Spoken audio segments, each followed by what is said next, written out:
In order to find the volume of a prism, we have to determine which side we're going to use as the base.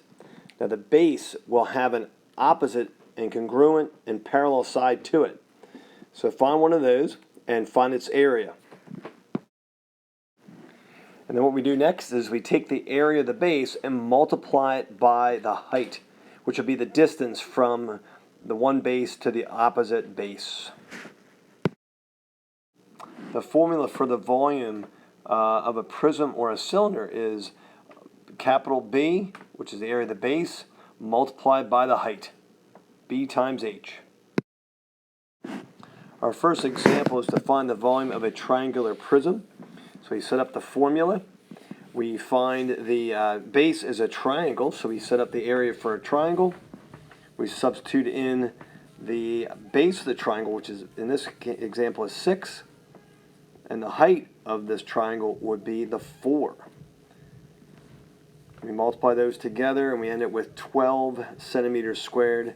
And again, that's the area of the base. So we take that and substitute in the volume formula for the B.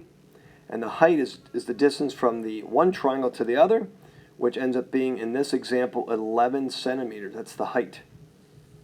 And after we multiply, we end up with the number of centimeters cubed, the cubed units for volume.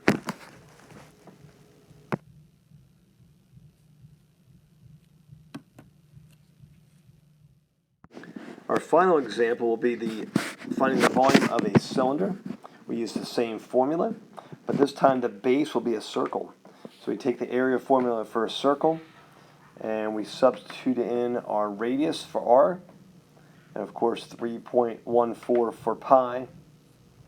We do our multiplication, and then we take the area, which again is the area of the base, which in this case is a circle, and we substitute it in the capital B in the volume formula. And then we multiply it by the height, which in this example, between the two circles, the height is 11 centimeters.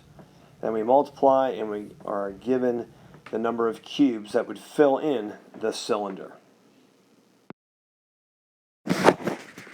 So what could the common mistakes be? Well, first of all, we could use a side that is not a base, so make sure you use the correct side for the base. And the second thing we might do is use an incorrect height.